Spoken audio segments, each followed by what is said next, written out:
سورۃ السجدہ، اب یہ سورہ مبارکہ آئی ہے، یہ 3 رکوعوں پر مشتمل ہے اور اس میں بڑا ردم بہت تیز ہے، اور یہ ذہن میں رکھیے گا کہ یہ حضور کی بہت محبوب صورتوں میں سے ایک صورت ہے، اس لیے کہ آپ کا یہ معمول تھا کہ آپ جمعے کے روز صبح فجر کی پہلی رکعت میں اس سورہ سجدہ کی تلاوت فرمایا کرتے تھے۔ تو جن صورتوں کے ساتھ حضور کو خاص طور پر کوئی تعلق خاطر تھا اضافی طور پر، تو اس کا ہمیں اسی سے اندازہ ہوتا ہے کہ نمازوں میں آپ جو زیادہ پڑھتے تھے، تو فجر کی نماز جمعے کے دن اس میں بالعموم آپ کا یہ معمول تھا کہ یہ سورہ سجدہ جو ہے پوری 3 رکوع پوری جو ہے وہ پہلی رکعت میں پڑھتے تھے، اور دوسری رکعت کے اندر سورۃ الدہر، یا پھر یہ کہ کبھی کبھی ایسا ہوتا تھا کہ پہلی سورت میں سورہ جمعہ اور دوسری میں سورہ منافقون، وہ 2 رکوعوں کی صورتیں ہیں، لیکن یہ جو ہے یہ سورت خاصی طویل ہے۔ الف لام میم تنزیل الکتاب لا ریب فیہ من رب العالمین، اس کتاب کا اتارا جانا ہے کہ جس میں کوئی شک نہیں، کوئی فریب نہیں، رب العالمین کی طرف سے ہے۔ ام یقولون افترا، کیا یہ کہتے ہیں کہ یہ محمد نے خود گھڑ لی ہے صلی اللہ علیہ وسلم، خود لکھ لی ہے؟ بل هو الحق من ربک، نہیں، یہ الحق ہے تیرے رب کی طرف سے، لتنذر قوما ما اتاهم من نذیر، تاکہ خبردار کر دیں آپ اے نبی اس قوم کو کہ جس کے پاس کوئی نبی پہلے نہیں آیا، کوئی خبردار کرنے والا نہیں آیا۔ حضرت اسماعیل سے لے کر اور حضرت محمد تک بڑے طویل عرصے تک کوئی نبی اس نسل میں نہیں آیا، اس قوم میں نہیں آیا۔ لعلہم یہتدون، آپ خبردار کریں انہیں شاید تاکہ وہ ہدایت پائیں، شاید کہ وہ ہدایت پائیں، تاکہ وہ ہدایت پائیں۔ اللہ الذی خلق السماوات والارض وما بینہما فی 6 ایام، اللہ وہ ہے کہ جس نے پیدا کیا آسمانوں کو اور زمین کو اور جو کچھ ان دونوں کے مابین ہے 6 دنوں میں۔ ثم استوى علی العرش، پھر وہ متمکن ہو گیا تخت حکومت پر، تخت پر۔ ما لکم من دونہ من ولی، نہیں ہے تمہارے لیے اس کے مقابلے میں من ولی ولا شفیع، یہاں دون کا لفظ جو ہے مقابلے میں، اس کے خلاف، یعنی جب کہ وہ پکڑے تمہیں سزا دینا چاہے تو اس کے اس فیصلے کے کوئی آڑے نہیں آ سکتا، نہ کوئی ولی اور نہ کوئی شفیع۔ افلا تتذکرون، تو کیا تم تذکر نہیں کرتے، سمجھتے نہیں ہو، عقل سے کام نہیں لیتے؟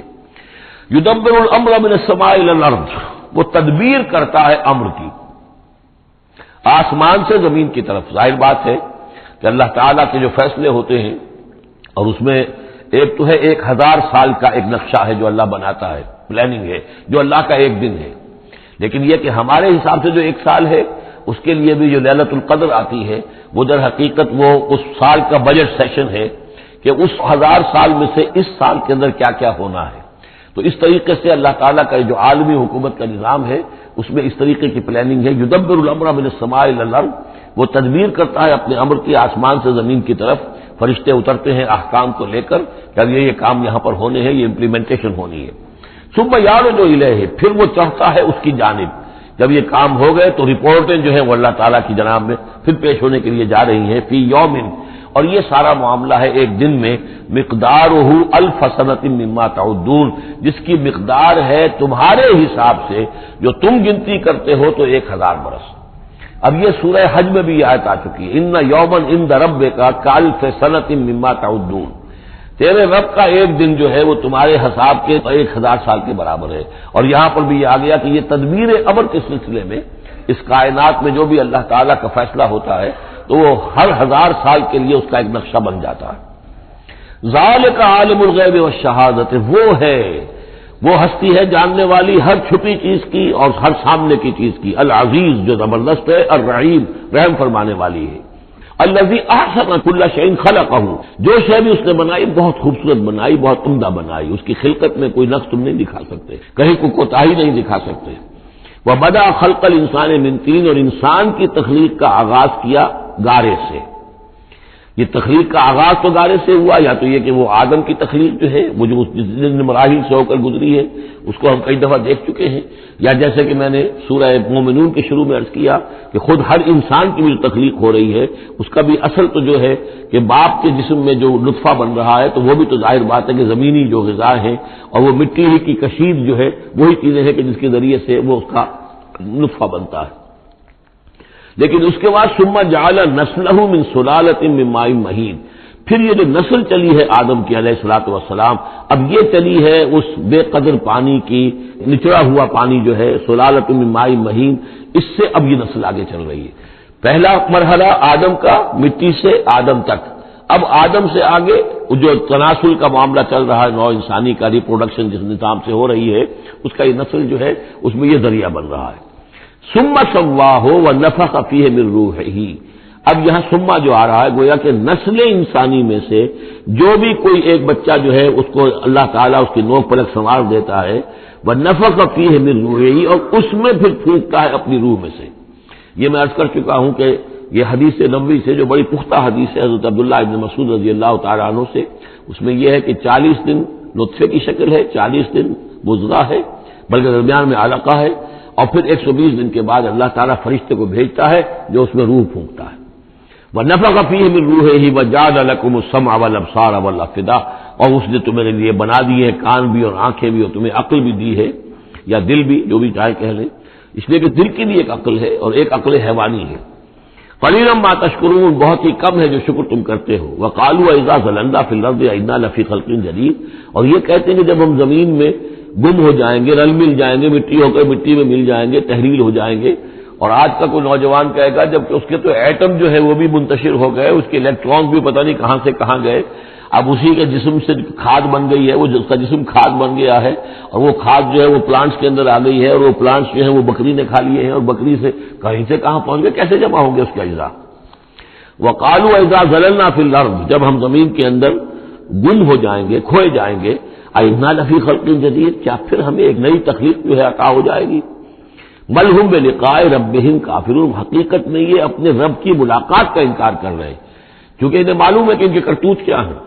ظاہر بات ہے جس کے دل کے اندر اللہ کے لیے خلوص اور محبت ہے، اور دل را بدل رہیس، تو اسے یہ بھی یقین ہوگا میرا پروردگار بھی مجھ پر شفقت فرمائے گا، رحم فرمائے گا۔ آپ اگر مخلص ہیں اللہ کے ساتھ تو اللہ تعالیٰ کی طرف سے بھی رحمت کی امید ہوگی، تو پھر تو انسان ملنا چاہے گا۔ یہ لوگ انکار کرنا چاہتے ہیں اللہ سے ملاقات کا، اعتراض یہ کر رہے ہیں کیسے ہو سکتا ہے، کیسے پیدا ہو سکتے ہیں، حالانکہ بے وقوف یہ دیکھیں کہ اگر تمہیں وہ پہلی مرتبہ پیدا کر سکتا ہے تو دوبارہ پیدا کرنا کیسے مشکل ہوگا۔ تو تمہیں پہلے بھی پیدا کیا، زمین ہی سے اجزاء آئے ہیں، سارے ایٹمز وہیں سے آئے ہیں، وہیں سے ہو کر تمہارے وجود جو ہے وہ بنا ہے۔ قُلْ يَتَوَفَّاكُم مَلَكُ الْمَوْتِ الَّذِي وُكِّلَ بِكُم، کہہ دیجئے کہ تمہیں قبض کر لے گا وہ فرشتہ جو موت کا فرشتہ ہے، جو تم پر مقرر کر دیا گیا ہے۔ ثُمَّ إِلَىٰ رَبِّكُمْ تُرْجَعُونَ، پھر تم اپنے رب کی طرف لوٹا دیے جاؤ گے۔ وَلَوْ تَرَىٰ إِذِ الْمُجْرِمُونَ نَاكِسُو رُءُوسِهِمْ، اور کاش کہ تم دیکھ سکو وہ منظر جبکہ یہ مجرم کھڑے ہوں گے سر ڈالے ہوئے اپنے پروردگار کے سامنے۔ ربنا ابصرنا وسمعنا، وہ کہیں گے پروردگار اب ہم نے دیکھ لیا، حقیقت ہم پر منکشف ہو گئی، اب ہم نے سن لیا، ہر بات جو ہے ہم نے پا لی، فرجینا، تو ایک دفعہ ہمیں دنیا میں لوٹا دے، نعمل صالحا، اب ہم نیک عمل کریں گے، انا موقنون، اب ہمیں یقین آ گیا، ایمان کیا، ایمان سے بھی آگے کی بات، اب تو پورا یقین ہمیں حاصل ہو گیا۔ وَلَوْ شِئْنَا لَآتَيْنَا كُلَّ نَفْسٍ هُدَاهَا، اگر اسی طرح ہم نے ہدایت دینی ہوتی پردے اٹھا کر تو دنیا ہی میں ہم سب کو جو ہے ہدایت دے دیتے۔ اب فائدہ جو ہے اب ایمان لانے کا کوئی فائدہ نہیں ہے، اب تو جزا کا وقت ہے، یہ اب وہ امتحان کا وقت ختم ہو چکا۔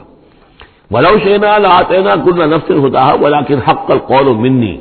لیکن میری طرف سے تو یہ میرا فیصلہ جو ہے یہ ثابت ہو چکا ہے، پختہ ہے، ثابت ہو چکا ہے، لَأَمْلَأَنَّ جَهَنَّمَ مِنَ الْجِنَّةِ وَالنَّاسِ أَجْمَعِينَ، کہ میں جہنم بھی تو میں نے بنائی ہے نا، آخر اس کے لیے بھی مجھے ایندھن چاہیے، تو اب تو یہ کہ تم لوگ اس کا ایندھن بنو گے، اب تو میں جنات اور انسان جو بھی تھے، جو باغی تھے ہمارے، اب ان کو اس جہنم کے اندر جھونک کر رہیں گے۔ فَذُوقُوا بِمَا نَسِيتُمْ لِقَاءَ يَوْمِكُمْ هَٰذَا، اب چکھو ذرا مزہ اس چیز کا جو تم نے آج کے دن کی ملاقات کا انکار کیا یا اسے نظر انداز کیے رکھا۔ اِنَّا نَسِينَاكُمْ، ہم نے بھی اب تمہیں نظر انداز کر دیا، اب ہم سے بات نہ کرو، لَا تُكَلِّمُونَ، اب ہم مجھ سے بات نہ کرو۔ وَذُوقُوا عَذَابَ الْخُلْدِ بِمَا كُنتُمْ تَعْمَلُونَ، اور جو کچھ تم کرتے رہے اس کی پاداش میں اب ہمیشگی والا عذاب چکھو۔ اِنَّمَا يُؤْمِنُ بِآيَاتِنَا الَّذِينَ إِذَا ذُكِّرُوا بِهَا، ایمان رکھنے والے تو ہماری آیات پر وہ لوگ ہیں کہ جب انہیں ہماری آیات کے ذریعے سے تذکیر کی جاتی ہے، نصیحت کی جاتی ہے، انہیں سنائی جاتی ہے، خروا سجدا،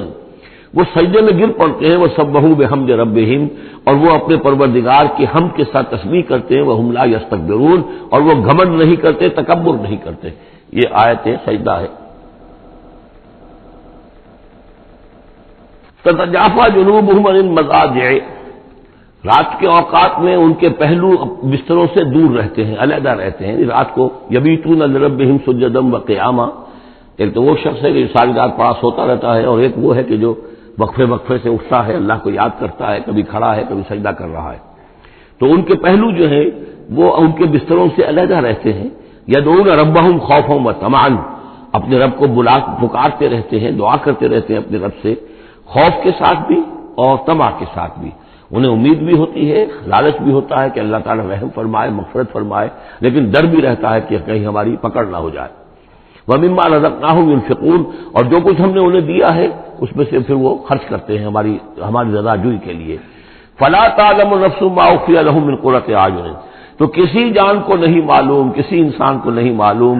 کیا کچھ چھپایا گیا ہے ان کے لیے ان کی آنکھوں کی ٹھنڈک کے واسطے، یعنی جنت میں ہم نے کیا کچھ چھپایا ہوا ان کے لیے کوئی نہیں جانتا۔ فلا تعلم نفس، کوئی نہیں جانتا۔ اسی مضمون کو اصل میں حضور نے ادا کیا ہے کہ ما لا عین رات ولا اذن سمعت وما خطر علی قلب بشر، باقی جو چیزیں بیان کی گئی ہیں ان کے بھی اصل حقیقت تو وہاں کھلے گی، لیکن پھر بھی یہ تو ابتدائی نزول ہے، پہلی مہمان نوازی ان چیزوں سے ہے جن کا کہ قرآن مجید میں ذکر ہے، جن کو کہ ہم سمجھ سکتے ہیں۔ اصل نعمتیں جو جنت کی ہیں وہ تو یہ فلا تعلم نفس، کوئی نہیں جانتا کیا کچھ چھپایا گیا ان کے لیے اللہ تعالیٰ نے، کیا کچھ تیار کر کے رکھا ہوا ہے ان کی آنکھوں کی ٹھنڈک کا سامان۔ جزاء بما كانوا يعملون، وہ بدلہ ہوگا ان کے اعمال کا۔ افمن کان مومنا کمن کان فاسقا، تو بڑا ایک شخص کہ جو مومن ہے کیا وہ ایسا ہو جائے گا جیسے فاسق ہو؟ کیا ان کا انجام برابر ہوگا؟ لا یستوون، نہیں وہ برابر نہیں ہو سکتے۔ اما الذین آمنوا وعملوا الصالحات، یقیناً وہ لوگ جو ایمان لائے اور جنہوں نے نیک عمل کیے، فلہم جنات المأویٰ، ان کے لیے تو وہ باغات ہیں جہاں ان کو ٹھکانہ دیا جائے گا۔ نزلا بما كانوا يعملون، اور یہ ہوگی ان کی ابتدائی مہمان نوازی۔ نزول عربی میں کہتے ہیں مہمان جیسے ہی آئے، نزیل اترا ہے وہ اپنی سواری سے، گھوڑے سے آیا ہے، اونٹ پر آیا ہے، آپ کے دروازے کے سامنے آ کر وہ اترا ہے، اونٹ کو بٹھایا ہے اس سے اترا ہے، یا آج کار سے اتر رہا ہے۔ تو اب یہ نزیل ہے اس وقت، اس نزیل کے لیے نزول فوری طور پر، موسم کے اعتبار سے ٹھنڈا ہے یا گرم ہے، آپ فوری طور پر لاتے ہیں، یہ نزول ہے۔ پھر وہ اب آپ کے پاس ٹھہر گیا ہے، آپ نے اس کے لیے کمرے کا بندوبست کیا ہے، وہ وہاں پر اس نے استراحت کی ہے، اب آپ نے اہتمام کے ساتھ اس کے لیے کھانا تیار کروایا، یہ ہے ضیافت، ضیف اب بنا ہے وہ، تو جیسے آیا ہے وہ نزیل ہے، اور جب گھر میں آپ کے ٹھہر گیا تو اب ضیف ہے، وہ پھر ضیافت ہوگی۔ تو وہ چیزیں جو ہے مالا عین رات ولا اذن سمعت وما خطر علی قلب بشر، یہ اصل میں ضیافت خداوندی ہے، اور یہ نزول ہے جس کا ذکر قرآن مجید میں اس تفصیل سے آیا ہے۔ وَأَمَّا الَّذِينَ فَسَقُوا فَمَأْوَاهُمُ النَّارُ، اور جو لوگ سرکش تھے اور جنہوں نے نافرمانی کی تھی ان کا ٹھکانہ آگ ہے۔ كُلَّمَا أَرَادُوا أَن يَخْرُجُوا مِنْهَا، جب بھی وہ چاہیں گے کہ وہاں سے نکل بھاگیں، أُعِيدُوا فِيهَا، پھر انہیں اسی میں لوٹا دیا جائے گا۔ وَقِيلَ لَهُمْ ذُوقُوا عَذَابَ النَّارِ الَّذِي كُنتُمْ بِهِ تُكَذِّبُونَ، اور ان سے کہا جائے گا چکھو مزہ اس عذاب کا، آگ کے عذاب کا جس کو تم جھٹلاتے رہے تھے۔ وَلَنُذِيقَنَّهُم مِّنَ الْعَذَابِ الْأَدْنَىٰ دُونَ الْعَذَابِ الْأَكْبَرِ لَعَلَّهُمْ يَرْجِعُونَ، یہ ہے آیت نمبر 21 اس سورہ مبارکہ کی، اور آیت نمبر 41 تھی سورہ الروم کی۔ ظہر الفساد فی البر والبحر بما کسبت ایدی الناس لیذیقہم بعض الذی عملوا لعلہم یرجعون، ہم لوگوں کے کرتوتوں کے کچھ اعمال کی سزا دنیا میں دے دیتے ہیں، شاید کہ جاگ جائیں، ہوش میں آ جائیں اور یہ لوٹ آئیں، پلٹ آئیں، توبہ کریں۔ یہاں فرمایا ہم لازماً انہیں چکھائیں گے مزہ چھوٹے عذاب کا، ادنا، عذاب الادنا، دون العذاب الاکبر، اس بڑے عذاب سے پہلے لعلہم یرجعون، شاید کہ یہ جاگ جائیں، شاید کہ ہوش میں آ جائیں، شاید کہ لوٹ جائیں، شاید کہ توبہ کریں۔ یہ بات جو ہے آ چکی ہے کہ رسول جب بھی بھیجے جاتے تھے تو اللہ تعالیٰ کی طرف سے اس قسم کی تنبیہات کا سلسلہ آتا تھا تاکہ لوگ بیدار ہوں۔ وَمَنْ أَظْلَمُ مِمَّنْ ذُكِّرَ بِآيَاتِ رَبِّهِ ثُمَّ أَعْرَضَ عَنْهَا، اس سے بڑھ کر ظالم کون ہوگا جس کو نصیحت کی گئی اب اس کے رب کی آیات کے حوالے سے پھر بھی اس نے اعراض کیا۔ یعنی ایک تو نصیحت کوئی کر رہا ہے وہ اپنا جو فلسفہ بھگار رہا ہے یا کوئی اپنی عقل لڑا رہا ہے، اپنی منطق لڑا رہا ہے، ایک یہ کہ اللہ کی آیات کے ذریعے سے تذکیر کر رہا ہے، پھر بھی اس سے اعراض کرے۔ ثم أعرض عنها إنا من المجرمين منتقمون، ایسے مجرموں سے تو ہم انتقام لے کر رہیں گے۔ وَلَقَدْ آتَيْنَا مُوسَى الْكِتَابَ فَلَا تَكُنْ فِي مِرْيَةٍ مِّن لِقَائِهِ، اور ہم نے موسیٰ کو کتاب دی تھی، اور یہ جملہ متردہ بیچ میں آیا ہے کہ اے نبی آپ بالکل شک میں نہ رہیے اس کی ملنے سے یا اس کی ملاقات کے۔ اس کا ایک ترجمہ یہ کیا گیا ہے کہ شب معراج میں حضرت موسیٰ سے بھی حضور کی ملاقات ہوئی تھی، تو اس کی طرف اشارہ ہے کہ آپ کی جو ملاقات ہوئی تھی وہ موسیٰ ہی سے ہوئی تھی، اس میں کوئی شک نہ کیجیے۔ لیکن زیادہ جو قرین قیاس ہے اور جو سیاق و سباق کے ساتھ مناسبت رکھتا ہے وہ یہ ہے، تو اے نبی آپ بالکل کوئی شک نہ رکھیں اس بات میں کہ جو کتاب موسیٰ کو دی گئی تھی وہ واقعتاً اللہ کی طرف سے تھی، کتاب کا ملنا اللہ کی طرف سے تھا، اور اس قرآن کا ملنا جو آپ کو ملی ہے یہ بھی اللہ کی طرف سے ہے، اور حضور سے خطاب کرتے ہوئے بھی در حقیقت یہاں پر روح سکون جو ہے وہ لوگوں سے ہے کہ تم کوئی شک نہ کرو کہ تورات اللہ نے ہی دی تھی حضرت موسیٰ کو، اور قرآن اللہ ہی نے دیا ہے محمد کو صلی اللہ علیہ وسلم۔ وَجَعَلْنَاهُ هُدًى لِّبَنِي إِسْرَائِيلَ، اور اس کو ہم نے ٹھہرایا تھا، بنا دیا تھا ہدایت، رہنمائی بنی اسرائیل کے لیے۔ وَجَعَلْنَا مِنْهُمْ أَئِمَّةً يَهْدُونَ بِأَمْرِنَا لَمَّا صَبَرُوا، اور ان میں سے پھر ہم نے ایسے امام اٹھائے، پیشوا اٹھائے، رہنما اٹھائے کہ جو لوگوں کو ہمارے حکم سے وہ ہدایت کرتے تھے، رہنمائی کرتے تھے، تورات کی تعلیم کرتے تھے، تورات کو سمجھاتے تھے، نیکی کا حکم دیتے تھے، امر بالمعروف نہی منکر کرتے تھے، لما صبروا، لیکن یہ کام وہ کر سکتے تھے جب خود صبر کی روش اختیار کر لیں۔ اگر آدمی اپنی تمام توانائیاں اور قوتیں زیادہ سے زیادہ عیش، زیادہ سے زیادہ دولت جمع کرنے پر کرے گا تو وقت کہاں سے لائے گا ان کاموں کے لیے؟ اور اس کام کے لیے تو ظاہر بات ہے آپ کو بدی پر کسی کو روکنا ہے، ٹوکنا ہے، نہیں منکر کرنا ہے تو کوئی صبر بھی کرنا پڑے گا، کوئی مصیبت بھی آئے گی، کوئی تکلیف بھی آئے گی، کوئی آپ کو ستائے گا بھی، گالیاں دے گا، اور اگر حکومت کے خلاف آپ نے کوئی بات کہی ہے تو حکومت آپ کو سزا دے گی، لہذا صبر کے بغیر یہ کام نہیں ہوتے۔ وَجَعَلْنَا مِنْهُمْ أَئِمَّةً يَهْدُونَ بِأَمْرِنَا، اب ہر شخص کے ہم میں سے یہ خواہش پیدا ہونی چاہیے کہ اللہ تعالیٰ ہمیں بھی،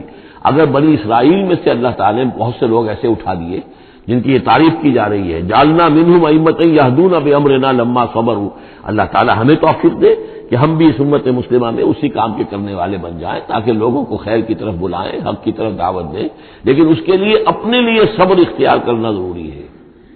کم سے کم اپنا جو ہے اسٹینڈرڈ آف لیونگ رکھیں، تاکہ یہ کہ ہم اپنا وقت اسپیئر کر سکیں، جس کو تبلیغی بھائی کہتے ہیں تفریغ الاوقات، اوقات فارغ نہیں کریں گے اپنے،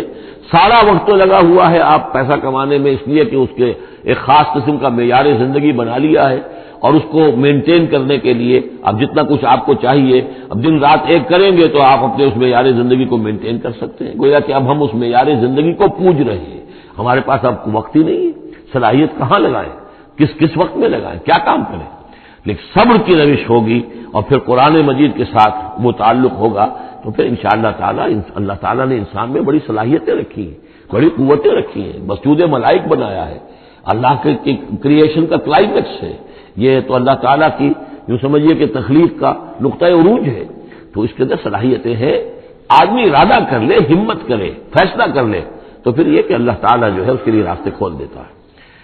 وَجَعَلْنَا مِنْهُمْ أَئِمَّةً يَهْدُونَ بِأَمْرِنَا لَمَّا صَبَرُوا وَكَانُوا بِآيَاتِنَا يُوقِنُونَ، ایک تو یہ کہ صبر کریں اور ہماری آیات کے اوپر پورا یقین ہو، إِنَّ رَبَّكَ هُوَ يَفْصِلُ بَيْنَهُمْ يَوْمَ الْقِيَامَةِ فِيمَا كَانُوا فِيهِ يَخْتَلِفُونَ،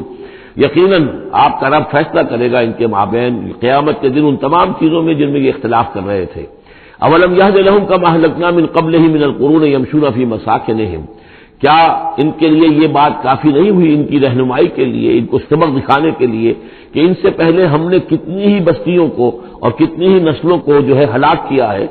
کہ وہ جو پھرتے تھے اپنی انہی مساکن میں، اپنے شہروں میں، اور ایک مفہوم یہ کہ جن میں اب یہ پھر رہے ہیں، یہ جاتے ہیں اور سمود کی بستیوں کے پاس سے گزرتے ہیں، اور آج ہی بتایا گیا ہے کہ اخبار میں وہ خبر آئی ہے کہ کچھ برطانوی محققین انہوں نے وہ ڈیڈ سی میں اس کے ساحل کے ساتھ ہی اور پانی کے نیچے وہ آثار موجود ہیں اس شہر کے کہ جس کی طرف حضرت لوط علیہ السلام کو بھیجا گیا تھا۔ تو خبر میں یہ ہے کہ قرآن اور تورات کی جو بات ہے اس کی تصدیق ہو گئی ہے، لیکن وہ بستی جو ہے میرا گمان یہی تھا کہ وہ جو ہے اصل میں سمندر کے اندر آ چکی ہے، اور شاید اسی لیے ڈیڈ سی اس کا نام ہو کہ پورے شہر جو ہے بڑے ہوئے وہ اس کے اندر دھس گئے ہیں، اور گویا کہ سب کے سب اسی کے اندر جو ہے ان کی قبر بن گئی ہے، وہ پانی کی قبر کے اندر وہ دفن ہوئے ہیں۔ بہرحال یہ تمام چیزیں جو ہے تم پھرتے ہو، آتے ہو، جاتے ہو، انہی لوگوں کے مساکن کے اندر تم پھر رہے ہو، ان فی ذالک لآیات فلا یسمعون، اس میں یقیناً نشانیاں ہیں، تو کیا تم عقل سے کام نہیں لیتے، سنتے نہیں ہو؟ اولم یروا انا نسوق الماء الى الارض الجرز، کیا انہوں نے دیکھا نہیں کہ ہم پانی کو ہانک کر لے جاتے ہیں ایک ایسی زمین کی طرف جو چٹیل پڑی ہے، بے آب و گیا ہے، فنخرج به زرعا تاكل منه انعامهم وانفسهم، پھر ہم اس کے ذریعے سے اس پانی میں کھیتی اگا دیتے ہیں کہ جس میں سے کھاتے ہیں ان کے مویشی بھی اور خود یہ بھی۔ افلا یبصرون، تو کیا یہ دیکھتے نہیں ہیں؟ وَيَقُولُونَ مَتَىٰ هَٰذَا الْفَتْحُ إِن كُنتُمْ صَادِقِينَ، اور وہ یہ کہتے ہیں کب ہوگا یہ فیصلہ، اگر تم سچے ہو تو بتاؤ اے مسلمانوں، یہ قیامت یا عذاب یہ کب آئے گا؟ قل یوم الفتح لا ينفع الذین کفروا ایمانہم، کہہ دیجئے وہ جو فیصلے کا دن ہوگا پھر اس دن کافروں کا ایمان لانا ان کے لیے ہرگز مفید نہیں ہوگا۔ ایمان لانا غیب میں اب، جبکہ وہ حقائق جو ہیں وہ غیب کے پردے میں چھپے ہوئے ہیں، تب وہ مفید ہے، لیکن جب فیصلہ ہو جائے گا اور جب تمام حقائق جو ہیں وہ نگاہوں کے سامنے آ جائیں گے، یوم الفتح لا ينفع الذین کفروا ایمانہم ولا هم ينظرون، اور پھر انہیں کوئی مہلت نہیں ملے گی کہ اب وہ کوئی توبہ کر لیں یا کوئی اپنی اصلاح کر لیں۔ فاعرض عنہم، تو اے نبی آپ ان سے اعراض فرمائیے، ان سے درگزر کیجئے، ان کی باتوں پر زیادہ نہ جائیے۔ منتظر انہم منتظرون، آپ بھی انتظار کیجئے اور یہ بھی انتظار کر رہے ہیں۔ بارک اللہ لی و لکم فی القرآن العظیم ونفعنی وإیاکم بالآیات والذکر الحکیم۔